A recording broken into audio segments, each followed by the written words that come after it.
Hi friends, எல்லாருக்கும் வணக்கம். இன்றைக்கி நம்ம பன்றி கறி ரோஸ்ட் எப்படி பண்ணுறதுன்னு பார்க்கலாம். இன்றைக்கி நான் இது பண்ணுறதுக்காக 1 கிலோ பன்றி கறி வாங்கி அதை நல்லா க்ளீன் பண்ணி எடுத்து வச்சுருக்கேன். ஃபஸ்ட்டு ஒரு பாத்திரத்தை சூடு பண்ணிவிட்டு அதில் 2 இன்ச் பட்டை, 4 கிராம்பு, 4 ஏலக்காய், 1 டீஸ்பூன் சோம்பு, 2 டீஸ்பூன் மிளகு, 1 டீஸ்பூன் மிளகாய்த்தூள், 2 டீஸ்பூன் மல்லித்தூள் சேர்த்து கொஞ்சம் நேரம் வறுத்துக்கலாம். மசாலாவை நம்ம கொஞ்ச நேரம் வறுத்தா தான் கிரேவியோட கலரும் கொஞ்சம் டார்க்காக கிடைக்கும். இப்போ இதை வறுத்து முடிச்சாச்சு. இது கொஞ்சம் ஆறுனதும் ஒரு மிக்சி ஜாரில் மாற்றிட்டு நல்லா பவுட்ரு பண்ணி எடுத்துக்கலாம். அடுத்ததான் நம்ம கிரேவி வைக்க போகிற பாத்திரத்தில் 2 டேபிள் ஸ்பூன் அளவுக்கு எண்ணெய் ஊற்றி சூடு பண்ணிக்கலாம். எண்ணெய் சூடானதும் இதில் 3 பெரிய வெங்காயத்தை மெல்லிசாக கட் பண்ணி போட்டு அதை கொஞ்சம் நேரம் வதக்கி விட்டுக்கலாம். கொஞ்சம் பொன்னிறமாகிற வரைக்கும் நல்லா வதக்கி விட்டுக்கோங்க. வெங்காயம் வதங்கினதும் இடித்த பூண்டு 1 டீஸ்பூன் அளவுக்கும் இடித்த இஞ்சி 1/2 டீஸ்பூன் அளவுக்கும் இதில் சேர்த்துக்கோங்க. இந்த இஞ்சி பூண்டோட பச்சை வாசனை போகிறது வரைக்கும் இதை கொஞ்சம் நேரம் வதக்கி விட்டுட்டு இதில் 2 பச்சை மிளகாவையும் கொஞ்சம் கருவேப்பிலையும் சேர்த்து இன்னும் கொஞ்சம் நேரம் வதக்கி விட்டுக்கலாம். இப்போ இதில் நம்ம அரைச்சி வச்சிருக்கிற மசாலாவை சேர்த்துடலாம். கூடவே ஒரு 1/2 டீஸ்பூன் அளவுக்கு மஞ்சள் தூள் சேர்த்துட்டு ஒரே ஒரு நிமிஷம் மட்டும் கலந்து விட்டுக்கலாம்.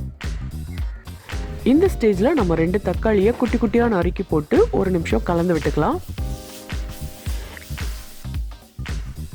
இது எல்லாத்தையும் ஒரு முறை கலந்து விட்டதுக்கப்புறம் தேவையான அளவுக்கு உப்பும் ஒரு 1/2 கப் அளவுக்கு தண்ணியும் ஊற்றி இதை நல்லா ஒரு வாட்டி மிக்ஸ் பண்ணி விட்டுடலாம்.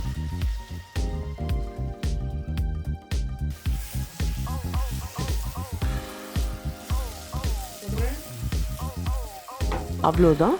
இப்போ நாம் நல்லா கழுவி எடுத்து வச்சிருக்கிற பன்றி கறியை இதில் சேர்த்து நல்லா கலந்து விட்டுட்டு மூடி போட்டு வச்சிடலாம்.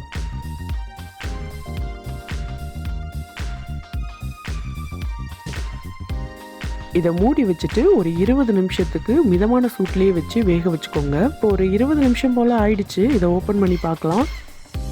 கறி ஓரளவுக்கு வெந்துருச்சு. இப்போ நம்ம ஒரு கைப்பிடி அளவுக்கு கொத்தமல்லி இலையை சேர்த்துட்டு ஒரு வாட்டி கலந்து விட்டதுக்கப்புறம்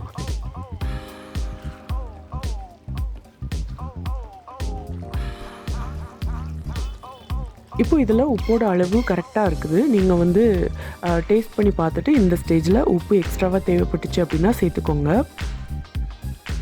அவ்வளோதான். இப்போது ஒரு சூப்பரான பன்றிக்கறி ரோஸ்ட் ரெடி ஆயிடுச்சு. நீங்களும் பன்றிக்கறி சாப்பிட்றவங்களா இருந்தீங்கன்னா இதே போலவே செஞ்சு சாப்பிட்டு பாருங்கள். உங்களுக்கு இந்த வீடியோ பிடிச்சிருந்ததுன்னா லைக் பண்ணுங்கள், ஷேர் பண்ணுங்கள், மறக்காமல் சப்ஸ்கிரைப் பண்ணிக்கோங்க. ருசியாக சாப்பிடுங்க, ருசிச்சு சாப்பிடுங்க.